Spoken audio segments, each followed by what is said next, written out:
पांडे स्वागत करता हूं आपका अपने YouTube चैनल वंदे मातरम 2.0 में।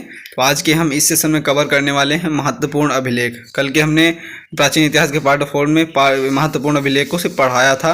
तो आज के हम इस सेशन में उस महत्वपूर्ण अभिलेख को बाई ट्रिक और बाई वंदे मातरम 2.0 के थ्रू हम उन सारे अभिलेखों को बाई ट्रिक याद कर लेंगे, उन्हें कंठस्थ कर लेंगे।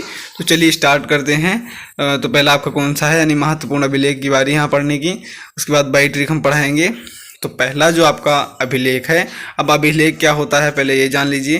तो अभिलेख जो पुराने टाइम में जो साक्ष्य मिले हैं, यानी लिखित जो पत्थरों पे लिखा रहता था, पत्थरों में लिखने के थ्रू जो फाइंड हुआ था राइटिंग वगैरह, तो उनका जो साक्ष्य मिलता है उन्हें हम अभिलेख कहते हैं। एक तरीके से दस्तावेज कह सकते हो, रिकॉर्ड कह सकते हो।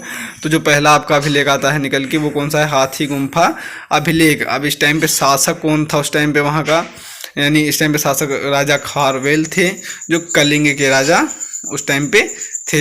अब उसके बाद आती है बारी, यानी अब इसकी ट्रिक क्या है, तो आपको खार से यहाँ पे रिलेट करना है। यानी खार को खार लिख देंगे, खार को हम लिख देंगे वार, यानी खार में से ये आपका दो हटा देंगे और वार आपका लिख गया।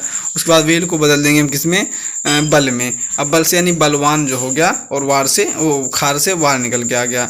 अब यहाँ से बल, अब यहाँ पे हाथी गुम्फा अभिलेख हमें याद करना है। तो आपका वार में से आगे मात्रा भी हटा देंगे तो हो जाएगा वर, वर से बन जाएगा जानवर।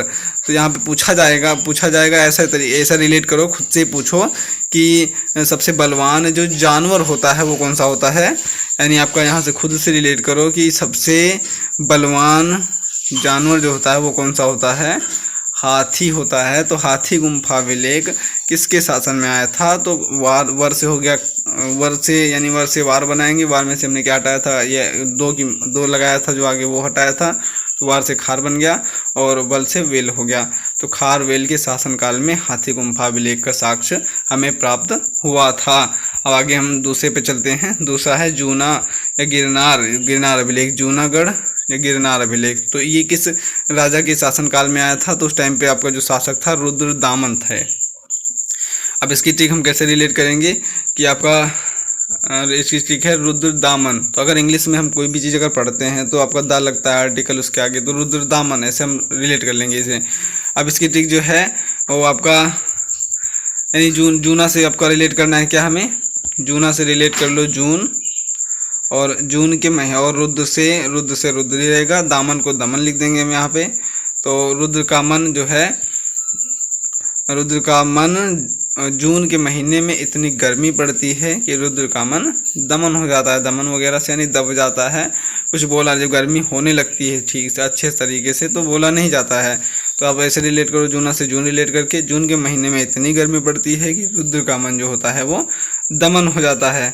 आगे के कुछ अभिलेख हैं, यानी अब आगे बारी है एहोल अभिलेख। एहोल अभिलेख यानी जितने अभिलेख मैं करवा रहा हूँ इस वीडियो में वो सारे के सारे मोस्ट इंपॉर्टेंट हैं।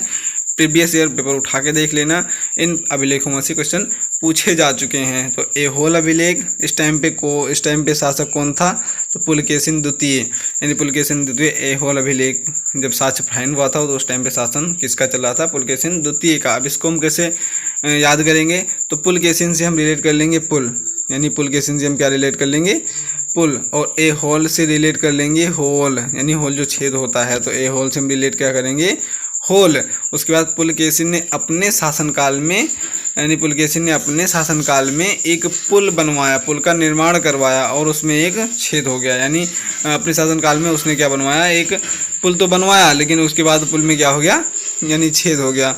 अब छेद होने के बाद वो ख़राब हो गया। तो ऐसे रिलेट करके आप याद कर सकते हैं, पुलकेशिन से पुल निकल आया, ए होल से होल, यानी अपने पुलकेशिन ने अपने शासनकाल में एक पुल बनवाया जिसमें होल हो गया और वो ख़राब हो गया। तो आपका ऐसे रिलेट करके याद हो जाएगा आसानी से। उसके बाद चौथा अभिलेख है आपका मंदसौर अभिलेख। मंदसौर अभिलेख ये आपके मोस्ट इम्पोर्टेंट पॉइंट्स में आते हैं। तो आपका मंदसौर अभिलेख, उसके टाइम पे शासक कौन था, यशोवर्मन, यानी मालवा का नरेश कौन सा, तो यशोवर्मन था।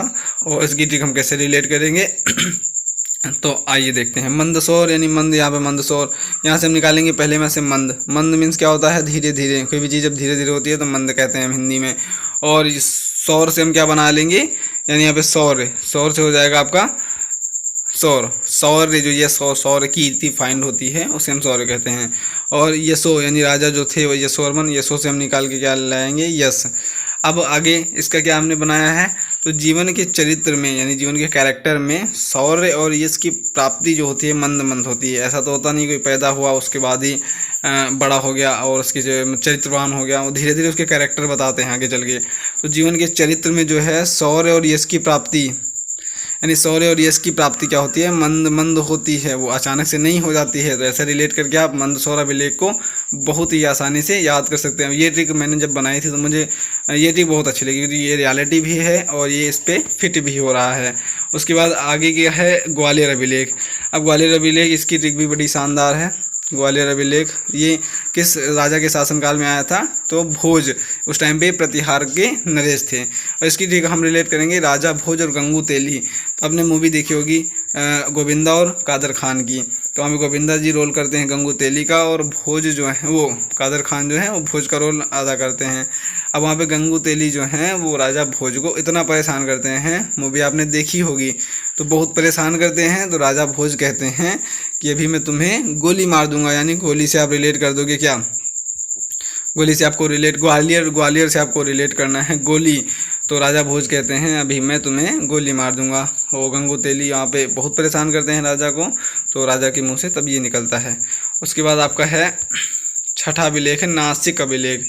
नासिक अभिलेख ये किस राजा के शासनकाल में आया था, तो उस टाइम पे शासक जो थे गौतमी बलश्री थे। कौन था, गौतमी बलश्री। इसकी ट्रिक क्या है, नासिक को हम रिलेट करेंगे नासिक और बलश्री से बल, यानी जो आपका बलवान आत्मबल यहाँ पे रिलेट करेंगे, बल का मतलब आत्मबल। तो नासिक यानी नासिक, जब हम बचपन में कोई भी चीज़ें सीखना स्टार्ट करते हैं या शुरुआती दौर में कोई भी चीज़ें हम सीखना अपने युवा अवस्था में सीखना चालू करते हैं, तो उस टाइम पे हमें बहुत ही आत्मबल की ज़रूरत पड़ती है। और आत्मबल हमारा कमज़ोर होने की वजह से हम ना सीख पाते हैं, उससे क्या बहुत हो पाते हैं, ना सीख हो पाते हैं। तो आपका नासिक अभिलेख ऐसे रिलेट करके आसानी से याद कर लेना। और इसकी ट्रिक जो है ज़्यादा खास नहीं है, आपको याद करना पड़ेगा। और बलश्री से आपका आत्मबल, यानी आत्मबल होता है, ना सीख पाते हैं, कोई सीख जाता है, कोई नहीं सीख पाता है। आगे का जो है वो भीतरी एवं जूनागढ़ अभिलेख। ये भीतरी एवं जूनागढ़ अभिलेख, इस टाइम पे शासन किसका चल रहा था, तो स्कंदगुप्त थे। अब इसकी ट्रिक हम रिलेट करेंगे भीतरी से भीतरी, जो अंदर की चीज़ें होती हैं, इंटरनल चीज़ें होती हैं। और उसके बाद जूना, यहाँ भी है आपका जूनागढ़ है ना, तो पिछले जूनागढ़ एक गिरनार अभिलेख अकेले था, तो वो रुद्रदामन के शासनकाल में आया था। अभी भीतरी एवं जूनागढ़ दोबारा साक्ष्य का फाइंड हुआ था, तो ये आपका शासन, उस टाइम पे शासक कौन था, स्कंदगुप्त।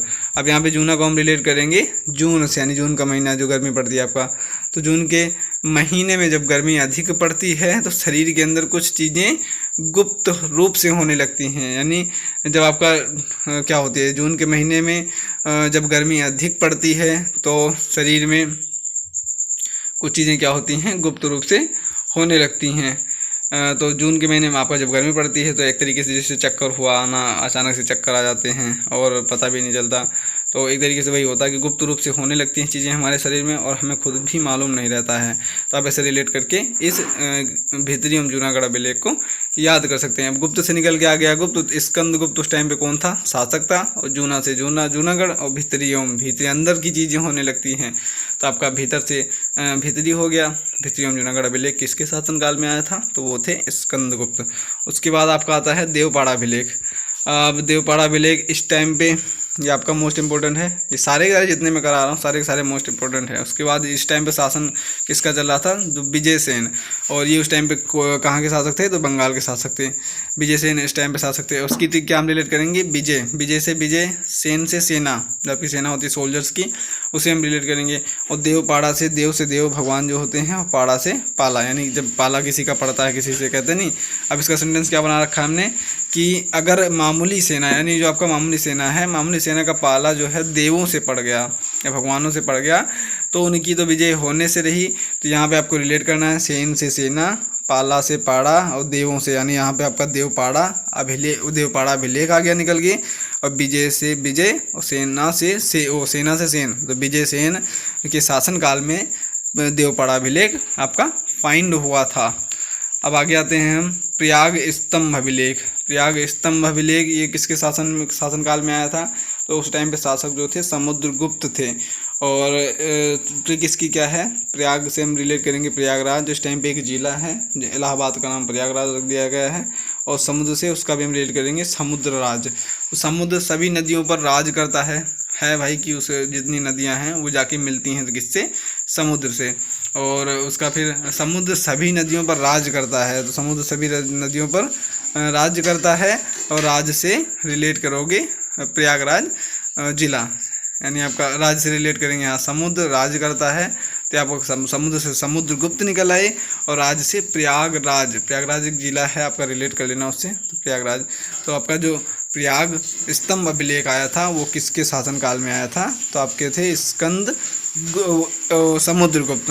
तो प्रयाग स्तंभ अभिलेख समुद्रगुप्त के शासनकाल में आया था। उसके बाद आपका 10th है एरण अभिलेख। ये भी मोस्ट इम्पोर्टेंट है, पूछा जा चुका है।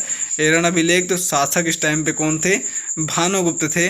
और इसकी मैंने ट्रिक कुछ बन नहीं रही थी तो मैं नहीं बना पाया। तो एरण अभिलेख इसके शासन ये किसके शासक में आया, किसके शासनकाल में आया था, तो भानुगुप्त, राजा भानुगुप्त। और इसकी ट्रिक हम कैसे रिलेट करेंगे, एरण, तो ये अब इसका ये रणभूमि मत छोड़कर भागो भानुगुप्त। और उसके आगे मैंने क्या लिखा है, इसकी एक ट्रिक आप लोग कमेंट बॉक्स में बताओ। तो इसकी ट्रिक आपको एक काम है कि आपको बनाना है, क्योंकि इतना अब मैंने बताया ट्रिक से। अब इसकी ट्रिक आप खुद बना के कमेंट सेक्शन में हमें बताएंगे। तो कैसी लगी आपको ये अभिलेखों की ट्रिक, और एक के मतलब लगभग 10 अभिलेख हमने कवर कर चुके हैं इस वीडियो में। और तो कैसे लगा आपको ये वीडियो बताइएगा हमें कमेंट सेक्शन में। So thanks for watching and पूरा वीडियो देखना, अंत तक देखना। और चैनल को अगर सब्सक्राइब नहीं किया है तो सब्सक्राइब कीजिएगा, बेल आइकन दबा दीजिएगा, क्योंकि ऐसे ट्रिक वाइज हम वीडियो लाते रहेंगे। जिसको भी याद करने में दिक्कत होगी मैं उसे ट्रिक वाइज याद करा दूंगा, उसमें आसानी हो जाएगी। तो bye bye, take care and thanks for watching this video.